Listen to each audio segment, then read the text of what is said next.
All right, everyone. It has been a while. It's been about 2 weeks since we've last met here on the Rayron After Dark. Welcome back to another episode of Derailed Conversations. I am your host, the Ice Dragon, Rayron. So welcome back, guys. So I've been kind of on vacation slash break, so that's why I didn't have one last week. I was doing some brainstorming, doing some railroading stuff on my mythical railroad channel. You can find all that lovely information down below. But yeah, and I also took some days off just from the internet. Needed to unplug a little bit, unwind, rest, and relax. But I'm slowly getting back into the groove of things. I want to try to get Dual Conversations going again once a week, every Saturday, around this time slot. But I will be kind of rebranding the podcast on my Mythical Railroad channel a little bit because I also call it Derailed Conversations. But it's not quite working out over there. So I'm going to probably end up rebranding it. I think I'm going to call it the Icy Time Station, but still kind of a work in progress. So more to come on that. And I kind of want to leave Saturday nights just to this podcast on the After Dark channel. It gives me a little bit more breathing room, and I'll probably end up moving my podcast on my railroading channel over to Friday nights is what I'm looking at. So still a work in progress, and still got to iron out the bugs a little bit in my schedule to try to optimize it and avoid burnout. That's kind of the big thing I'm trying to avoid. But yeah, got a few things to talk about. I'm not sure how long I'm going to be streaming for. I'm still trying to get back into the rhythm of things. And lately, I had to take the flu shot, and yeah, I've been feeling it. So been trying to do a lot of things with the bug and everything. So the typical mojo that you'll get with flu shots. But yeah, we will take it from there. So there has been a lot of news when it comes to space. Just recently, Russia launched their rocket, Soyuz rocket, into space, and on board was the first, I think, director slash actor into the International Space Station. Here, let me see if I can grab a quick article. Again, I'm kind of 2 weeks behind on my news articles, but yeah, let's see if we can launch an actor into space. See if we can get an article here. All right, there we go. That's what we're going to start off with today. Ba, ba, ba.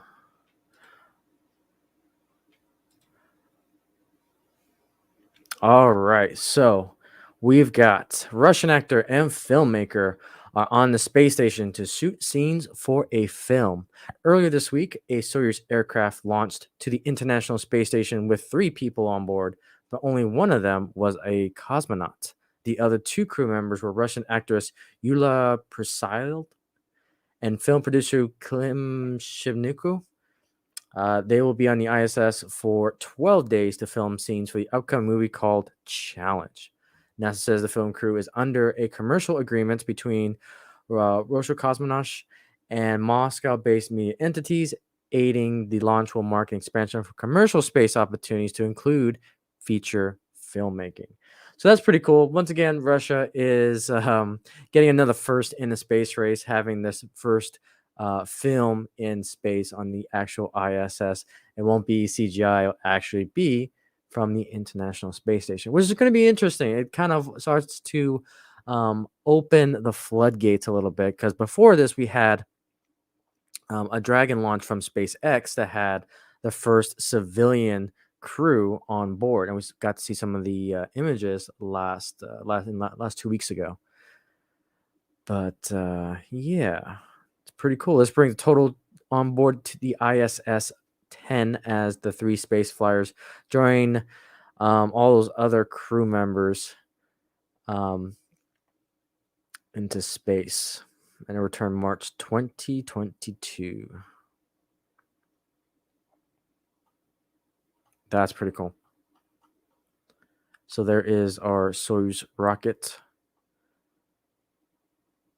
carrying the first international filmmaking crew to the International Space Station. Pretty darn cool. So yeah, once again, there's another first in the making when it comes to space. Now, there's some other things I want to talk about when it comes to space here. Let's see here. Oh yeah, this was pretty cool. All right, so this is from the NASA's Perseverance Mars rover Twitter account, where a human geologist would use a rock hammer to crack a rock open and look inside. I got my abrasion, took to make little windows into Mars. History for me. Here's what the latest rock target looks like from the inside. So they were able to, the rover was able to basically pound a rock into oblivion and take a sample, which is pretty darn cool. So actually on the Mars surface, I can't wait for them to get their samples back to see what elements are in these rocks and what they can actually find to actually further expand our knowledge of the Martian surface. Pretty incredible pictures. Look at that. Look how detailed that is from what, several light years away. Just amazing how far technology has come.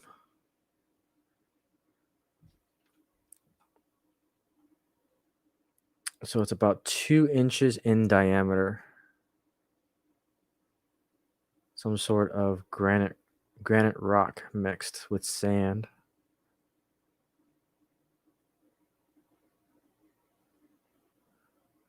That is so freaking cool.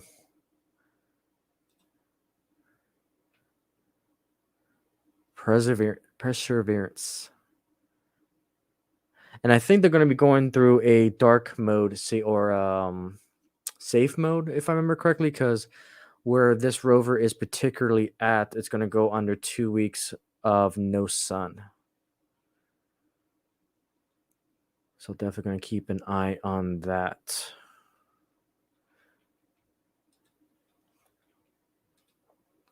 All right, let's see here. So that is news from Mars. And speaking of Mars, we've got the SLS doing their test of the umbilical retract retreat. Now, this is pretty cool to say the least. So, this is a dry run of when this particular rocket would launch. So, you can see the umbilical cord here is disassembled.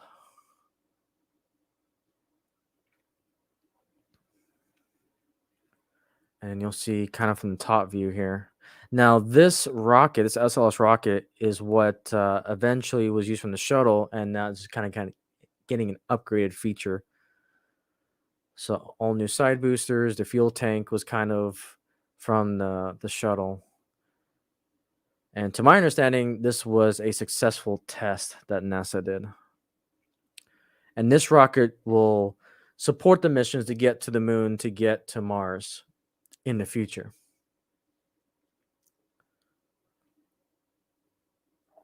This is just awesome stuff. I love it. And that's the very top of the vehicle. This thing is massive. I'll have to find a picture of comparisons for the SLS, uh, Falcon 9, and the shuttle. But it is a massive facility.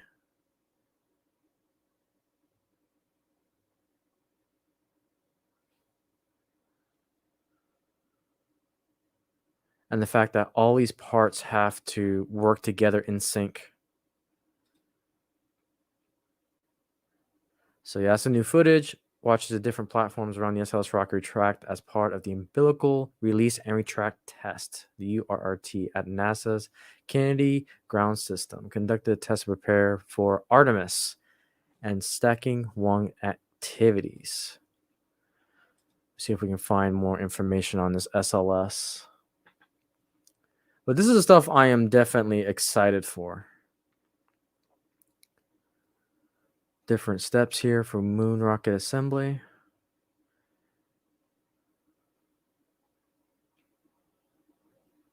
That is so cool. The fact that we're on our way back to the moon is just mind blowing to understand. This is kind of a diagram of the SLS.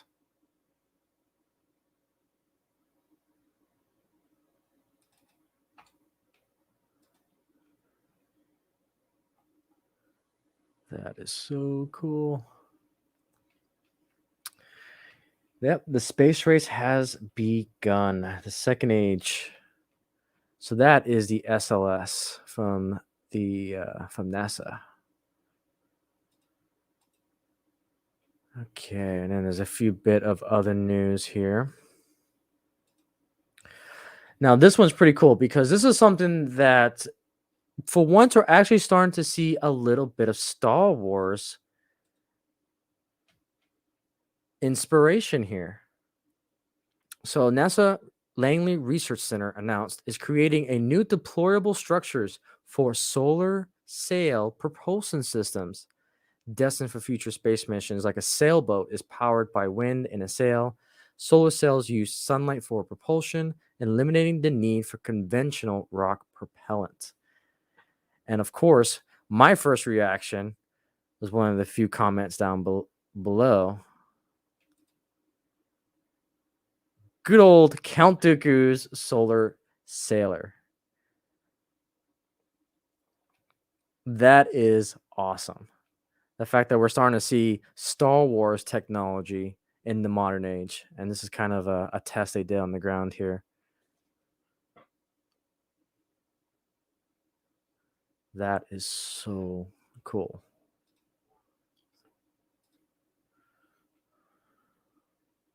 Look at that. So just imagine, we don't need rockets anymore. If this technology is proven to be worthy and to be practical, gets me excited. So yeah, I'll expand and then just use the power of the sun to float through space.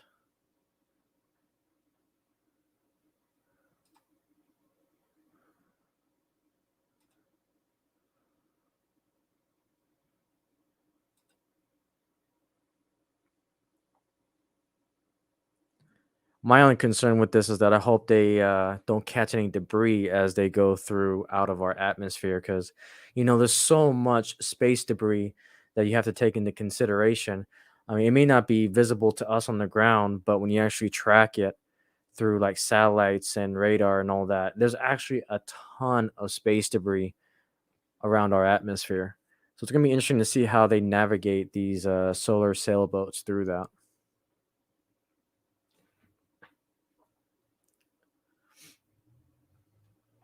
That is so cool. The solar sailor from Star Wars. Count Dooku. Who would have thought? Who would have thought?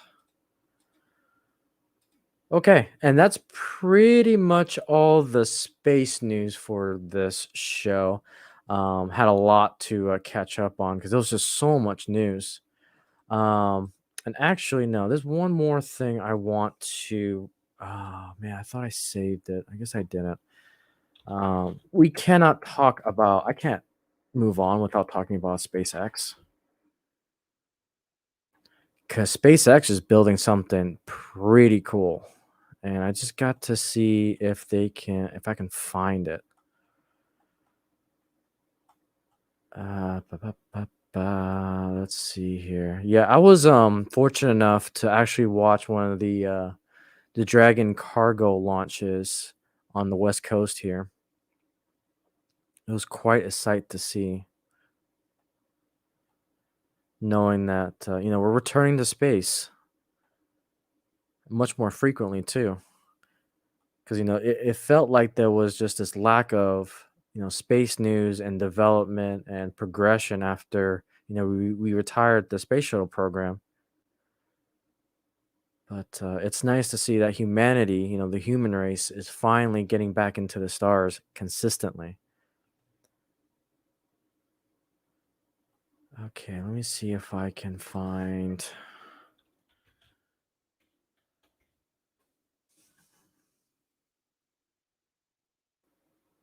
Let's see here. I know I want to find it.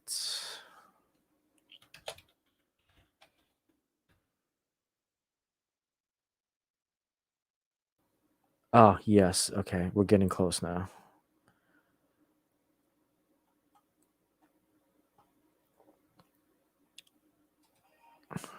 Oh, okay. So, SpaceX is doing some very innovative things. So, they've done a few tests now with Starship, and it's literally this rocket with Raptor engines on them, to my understanding. And their test that they've done is literally vertical test all the way up into sub atmosphere. I can't remember the exact level that they go to, but then they stop it. They do a 90-degree rotation, bring it down on its belly, essentially, float it down, and then it goes back 90 degrees and comes straight back down, as you see in this video.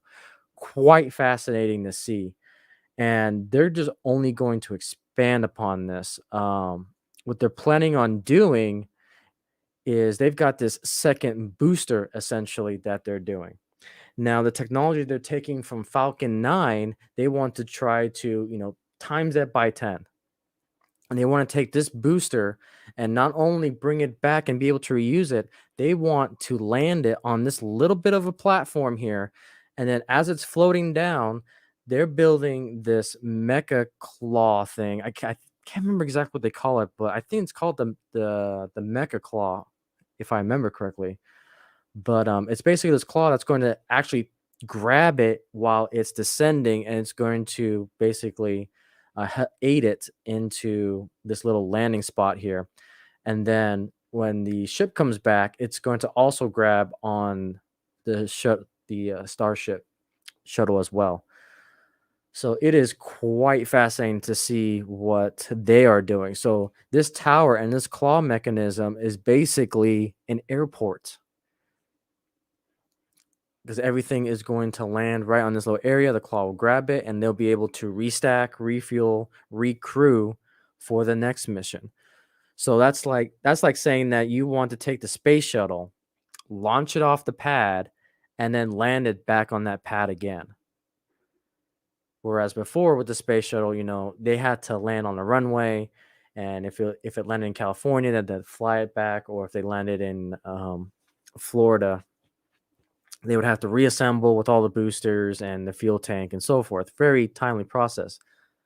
But what they're trying to do, what SpaceX is trying to do, is potentially shorten that within weeks of reusability, which is amazing to say the least.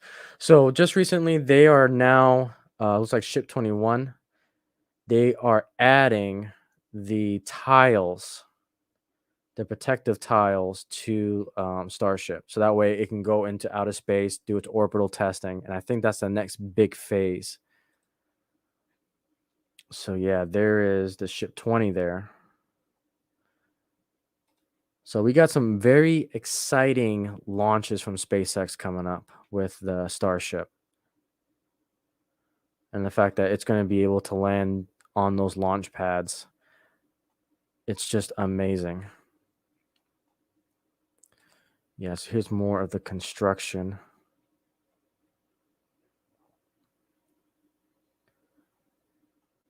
All right. So, Ship 20 is the first Starship prototype capable of supporting an orbital demonstration flight. It will be lifted into orbit by Booster 4 under the power of 29 Raptor engines. Now, keep in mind, I think the test that they were doing initially was one Raptor engine, but I think they've added three to Starship.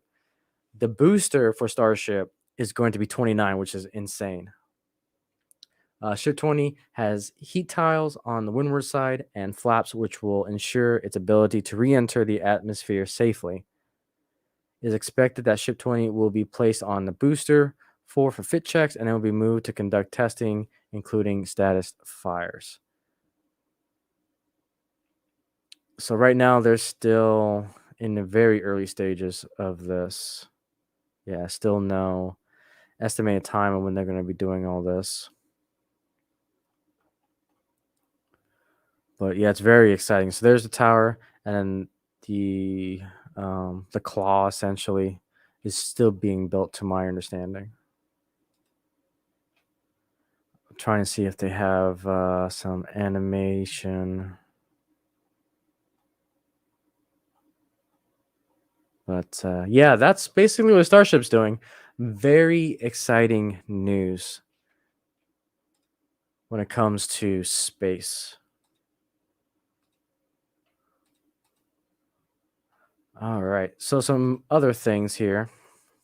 All right. So that is pretty much, we're kind of caught up on the latest and greatest information when it comes to space exploration as far as what I want to talk about.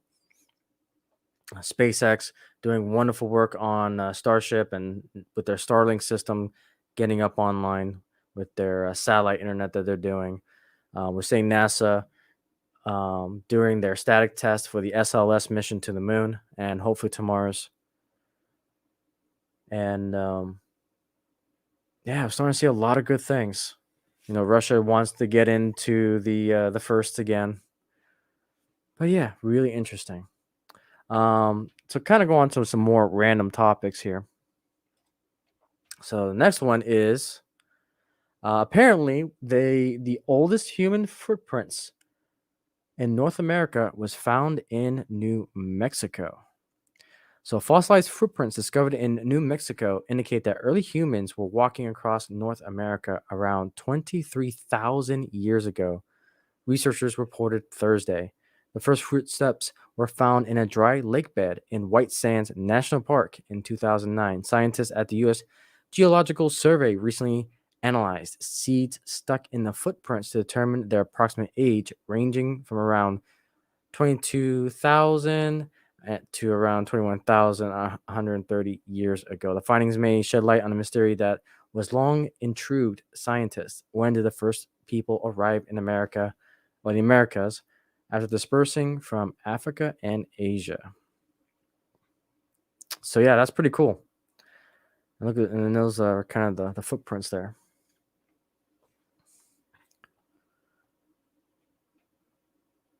Pretty darn cool. All right, so the next thing I want to talk about is to going into some pop culture. Now I know this is kind of old. Again, I'm kind of working on 2 week Euro, not 2 weeks old information. 2 week old information. Grammar, please. Anyways, but this one kind of rubbed me the wrong way. So good old Bounding in the Comics. They reported that Netflix Cowboy Bebop showrunner says live action adaptation will serve as an expansion to canon of the original anime. So and so, the showrunner for Netflix Cowboy Bebop, has promised fans of the original anime that rather than violating the series' established story, his live action adaptation will instead serve as an expansion to canon. So in other words, this is just fancy jargon to say that we can do whatever we want, and it kind of, they're trying to give themselves a get out of jail free card. Like, look, basically what they're trying to tell us is that they're gonna not gonna mess up the original series. They're not gonna touch it. We're going to do our own adaptation, our own vision of Cowboy Bebop. You guys can still be happy with your anime and with your original manga and so forth. We're not going to touch it. We're going to do our expansion of the canon.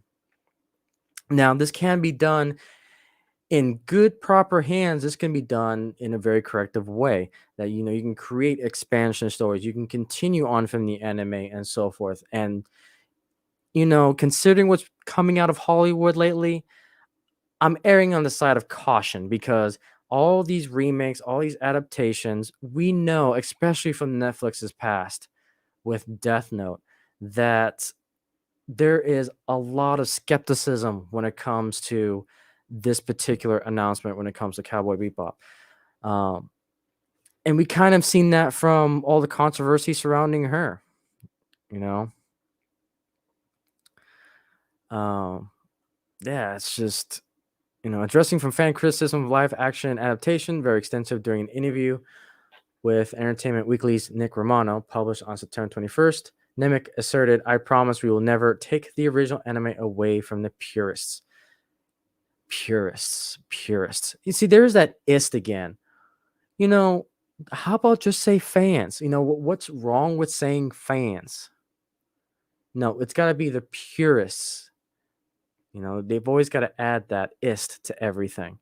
It will always exist out there, but I'm very excited about the stories that we are telling. Hopefully, it is good since you want to do expansion canon and not follow the original. We'll see. I believe we've done a really nice job of not violating the canon in any direction, besides how they look, but merely offering some extra glimpses into a world that was already created. Okay, so multiverse, great. He continued noting that he considers his series to be an expansion to the canon, which will add things to the Cowboy Bebop mythos. So don't go into this thinking that this is going to be a faithful adaptation to what you are used to seeing from an anime, from the books, from whatever. This is going to be their own twist on things. So again, they're trying to professionally wrap this pile of shit into a nice package for you to digest. And that's just the issue about this. I feel like this is just jargon to distract you to say, hey, it's Cowboy Bebop. Yeah, it may not be exactly what you're looking for, but we're faithful to, the ethos. We're faithful to the canon, which this is not being faithful to the canon, the way she's dressed and everything. I mean, let's just be real here. In a further attempt to assure fan fears, Nemec then turned to speak on how the production team got under the skin of who the live action characters were going to be. Explaining, I think that the poetic nature of the anime absolutely allowed us to mine the archetypical nature of the characters and to dig out deeper histories we want to explore, answer some of the questions that the anime leaves you with. So here's another thing too: is it just call it as it is? Is it a prologue? Is it an epilogue? Is it a continuation after the anime? I mean, what is it? Again, they're not really being specific, just calling it an expansion to the canon. At least with Star Wars and like the expanded universe, it was a continuation of the movies. They had a clear and distinct timeline. I'm concerned how they're going to adapt this. What timeline are they going to use? Where is this going to be? I don't know. When it's a specific topic of Spike Spiegel, the series' main character, Nemec stated that while he found him to be a laconic character, that laconic nature underscored a darker past and a bit of pain. If you really break it down in the anime, he's a cowboy with a broken heart who really likes to gunsling and pretend nothing's wrong. But there is something wrong, Nemec said. As much as it was like, let's go chase funny for Spike Spiegel one-liners, there needs to be a real person underneath it. Again, I apologize. Reading is always an issue with me, but yeah, it just feels like they're trying to make an excuse, get out jail free card, that they can do whatever they want. Again, it's a gamble. Sometimes it can be really good, sometimes it can be really crappy. And again, given the talent, given the past that Netflix has shown us, the odds are against them. Let's just be frank. Calling fans purists, I promise I will never take original anime away from the purists. I find that insulting a little bit. Just call them the fans. That's who they are. They're the paying customers. And that's just it's a big gamble on their part because they want to make this story in their eyes and in their envision. That's what the customer is going to be paying for, and they're essentially gambling their money to see if they're going to get what they want. And this tells me that They're not going to touch what's been created. So why would I want to watch it? I don't know. I don't get it. I don't get this. I really don't get this.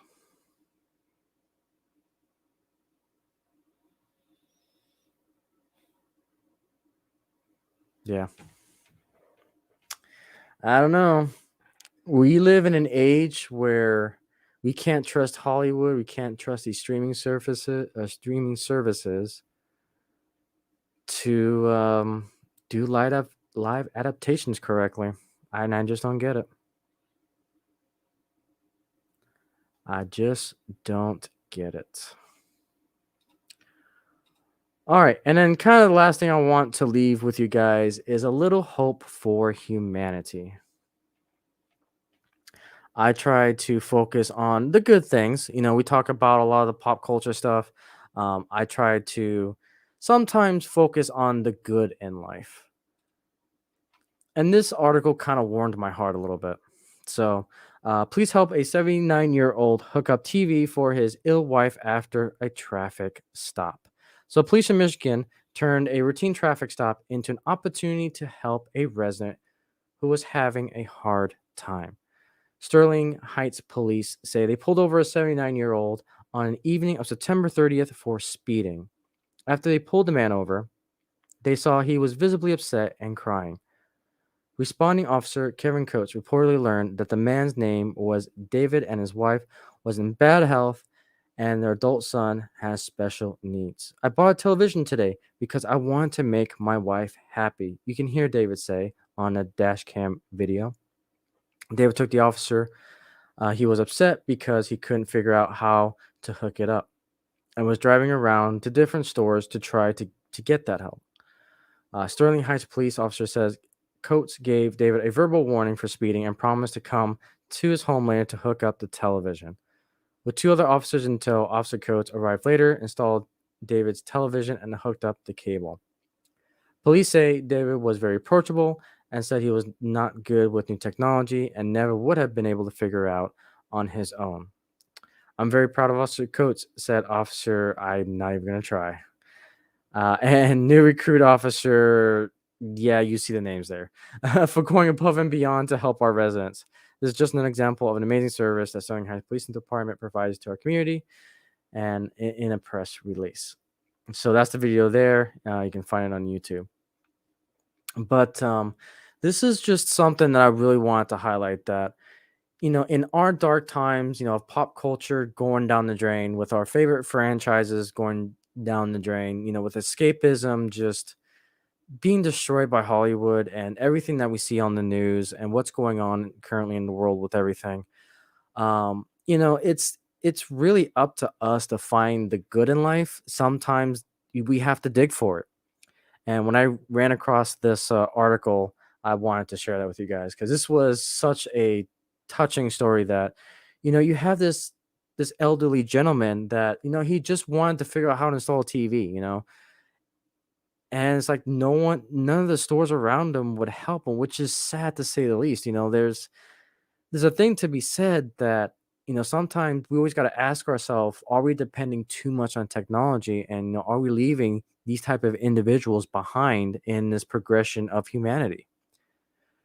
And it's just nice to see that we've got these, these police officers that were willing to help this individual out and to, understand that he was having a bad day, that, he just wanted to do the right thing for his wife. And it's just, it brings a tear to your eye. And I really wanted to highlight this, that there's still good in the world, that we can still be inspired by acts of kindness and generosity, that they still exist in this world. And it's like we don't get enough of that in the media. So when we do, we just got to take a step back from all the nonsense in the world and just embrace the good sometimes. But yeah, that was a very heartwarming story that I found. And I really wanted to share because it's not every day we get articles like this. So, and then there's one other one. And it's like I can't find the articles, but there was a baseball game. I think it was the Phillips 76ers baseball game that happened, and the ESPN article, basically when the guy hit the home run, the fans caught the ball and returned the ball to the guy who hit the home run because that was his first home run in Major League Baseball. And so, great fans understanding the impact of that first home run ball. I'm a materialistic person myself, and I can understand the meaning behind that. And what does the guy do that hit the home run? Well, he signed an autographed bat and gave it to the fan that caught the ball. So it's like, oh, it was just a heartwarming story to understand. It's nice to see that there's good acts of kindness still going on in the world. So, and I'm gonna try to at least bring one good story like that to you every Derailed Conversations podcast. Because again, my mission is to help inspire you guys to find the good, to find the escapism, because it's not going to be easy. All of our current franchises that we try to escape to, they're being destroyed, and we have many great content creators that go out and try to help defend the things that we love. And I will touch on some of those things, but what I try to do here on my channel is to try to focus on the good things, focus on the good stories. Trying to, space has been one of those big inspirations to me because that is the final frontier. Famous words of Star Trek. Space is the final frontier. The good Captain Picard. Um, oh, and speaking of which, that just reminded me. Let me find one more article about space to kind of wrap things up here. Let's see here. See if I can find it.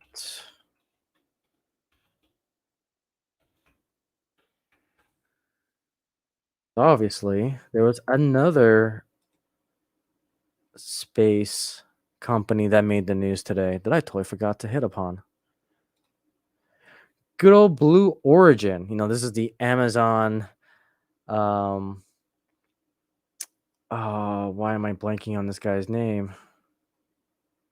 Anyways, so Blue Origin is going to be launching no one other than William Shatner. So William Shatner is going to be going up into space on the Blue Origin rocket. So days after news broke that William Shatner would reach space with Blue Origin on October 12th. So that's actually a few days away. What is it? 3 days away from the time of this recording? Yep. We reached space with Blue Origin on October 12th. The Star Trek actor admitted he's experiencing some pre-flight jitters. During a panel on Thursday evening, October 7th at New York Comic Con, Shatner shared his feelings ahead of the Blue Origin mission and talked about the importance of civilian space incentives like these suborbital flights. Shatner is due to blast off on Blue Origin's West Texas launch site aboard a New Shepard vehicle in just 4 days. So yeah, everyone, again, going back to the space race, everyone is getting a piece of the pie in space. Now there is, people can debate, it's space is a $1 billion, sandbox for the filthy rich. Me personally, here's the thing. NASA, when they were going to the moon and everything with the Apollo missions, yes, it's very expensive. Yes, you need a lot of training. And you still need billions of dollars to get up there. It was just under the government's dime, not the personal dime. Now, if you think about it, all the technologies that helped us here on Earth because of those Apollo missions helped us in day-to-day life. And the biggest one that I can think about is our handheld calculator. The calculator came from the Apollo missions, and a whole slew of other technology came from that. There's an argument to be made that yes, this could be a $1 billion sandbox for those who are filthy rich. But the technologies that they're pushing can help innovate our day-to-day lives as well. The second and third order effects from all this technology being created. And again, it's not just one person, it's several others to include NASA. So I think competition is good. You've got these other companies that are competing against each other. Not only that, you've got countries that are competing against each other to get out into space. And I think that's healthy. I think that is definitely something that is positive, that could help us feel the incentive to get into space, to get out there.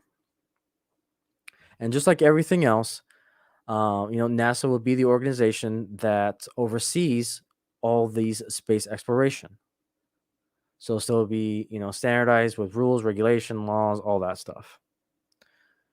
But I'm definitely excited for this. So again, just to open your eyes a little bit into the goodness that humanity is, that the goodness that's coming out right now. So, but yeah, guys, I think that is everything that I got for you guys for this Derailed Conversations episode 5.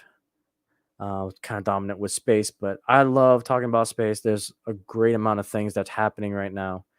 And, I just want to be a little bit different when it comes to my podcast. So, but with that, guys, again, you can follow me on rayronvr.com. I do have a Twitter and all the other channels. Links will be listed. Can't talk today. Down below. So if you're interested in any of my content, feel free to look down below or visit the website. So with that, guys, have a great night/day, and I'll see you next week.